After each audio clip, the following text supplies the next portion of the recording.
What's going on? You're in the Beat Sessions. I'm your host, Mitchell Weary. Shook Shook Shook is back with a new record entitled Let It Be Blue, and they released that on May 6th. It's the band's 9th studio album, and it follows their 2019 effort Wallop.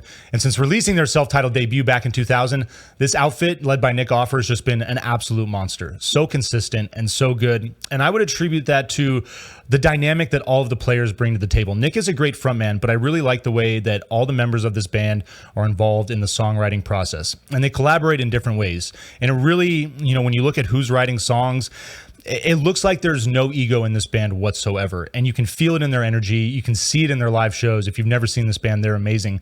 But this is a band that has fun, and I really dig that about them.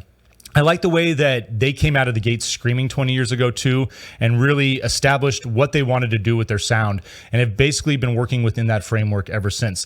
They make incredibly good dance punk music, but there's all sorts of different influences driving that sound. There's moments when they sound just like a flat out house project. There's times when they just sound like an alternative rock band, and they even write lighter acoustic songs. Normal People, the opening track on this record, is a really good example of all the different territory that this band covers. So while I really enjoy their albums, because for the most part it's all just dance to your heart's content style bangers, they navigate different territory, and they do a lot of different stuff that I would say gives them that classification of an alternative outfit. And that's definitely, it's a great word to describe their sound. I think dance punk just limits it too much. This is just a solid alternative rock outfit.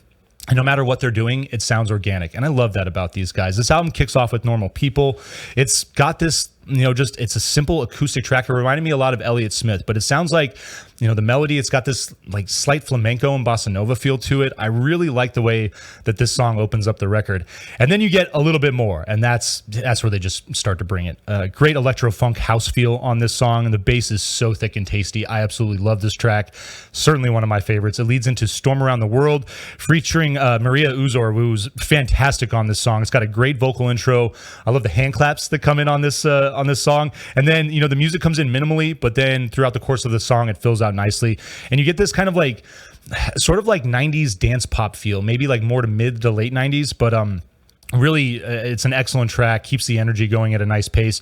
Un Puente featuring Angelica Garcia has got this Latin electropop and hip hop feel. I really like the contemporary energy of that, but drawing on lots of other traditional influences in Latin music as well. Here's What I Need to Know is your fifth song. Big lead in with the vocal.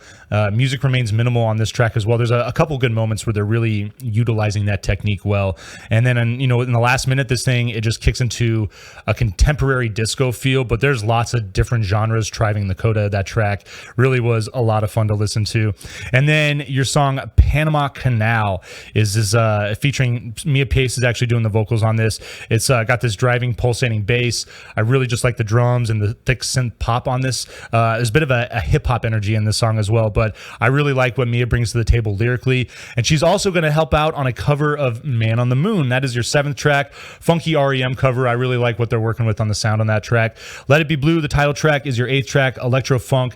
It kicks in with this great house feel. Another one of my favorite songs.